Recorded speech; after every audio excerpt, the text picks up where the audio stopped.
Hello, I'm Gabe Kreis, and today for this assignment, I'm kind of taking a different perspective.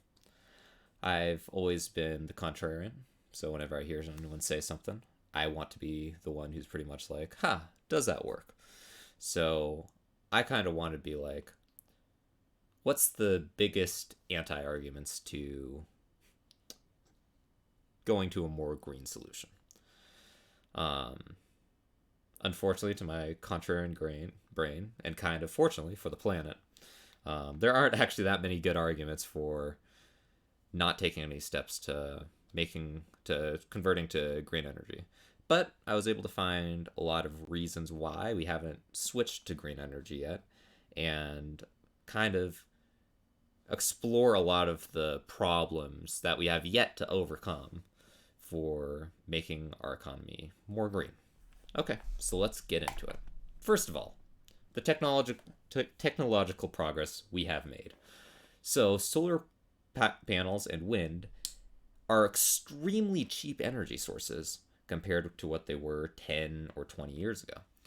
Um, it's amazing the technology if we look just 10 years ago and how much progress we've made towards these new technologies that can stop us from producing CO2 or greenhouse emissions. While natural gas is still very competitive and even more competitive for some reasons that I'll talk about in future slides, we finally have very competitive options for energy generation that do not produce carbon. Next slide. Oh, or old slide. So why haven't we adopted to this? As you see, even though we have had a very large increase in wind and solar productivity price wise, it doesn't look like it's caught up. Solar is just under like 1 to 2% global, like for our electricity production in the United States. And natural gas is still on the rise. And like it doesn't seem like we have made these massive pushes for these different energy sources, even though they look way more competitive.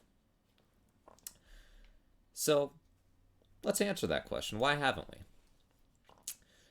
Upfront costs are a huge part of energy, right?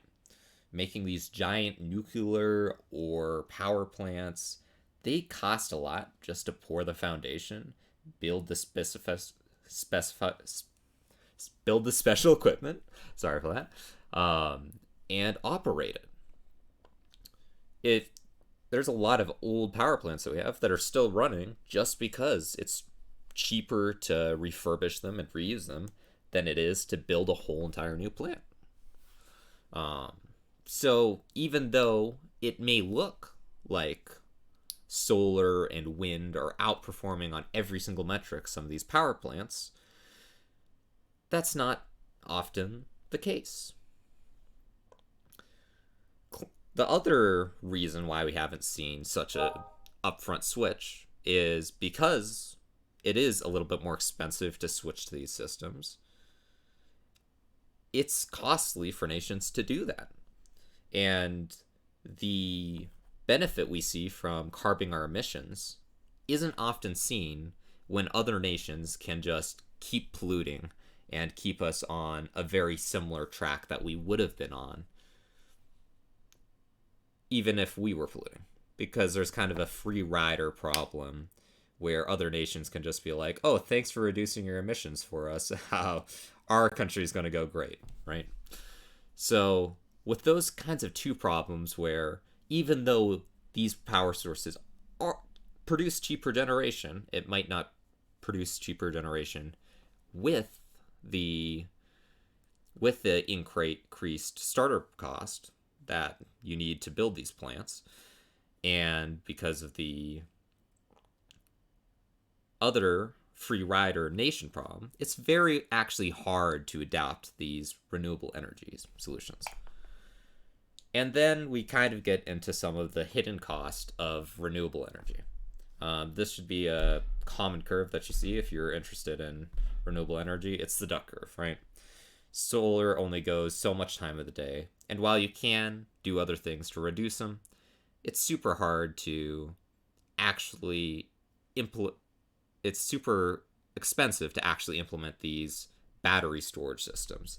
For example, right now, the cheapest energy source is pumped hydro, and that can compete pretty much with just a nuclear reactor sitting there and only producing energies on the peaks and the lows when you actually need the energy.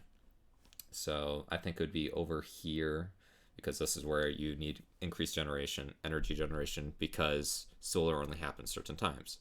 Also, having plants that can use some sort of fuel to burn, you don't have to really worry about the costs of.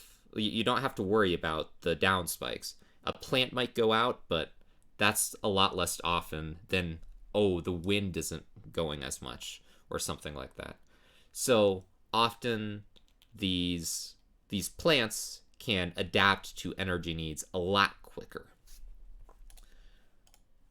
Okay, and that's kind of my presentation. So one of the things that exercises I like to do is think, well, fuck, like this is super easy for me to say that it's harder, we need to take our time, but we have a lot of promising technology, and over the next few years, we can get shit done. But for the people in the future that might not have as much insight of the time that we do today, I'd say this is just a super fucking hard thing for us. It's hard to see people go without less power. It's hard for increased power bills and things like that. So I'd just say, hang in there. We're trying. And we have lots of good technologies for the future. So thank you for listening to my presentation, and I hope you all have a great day.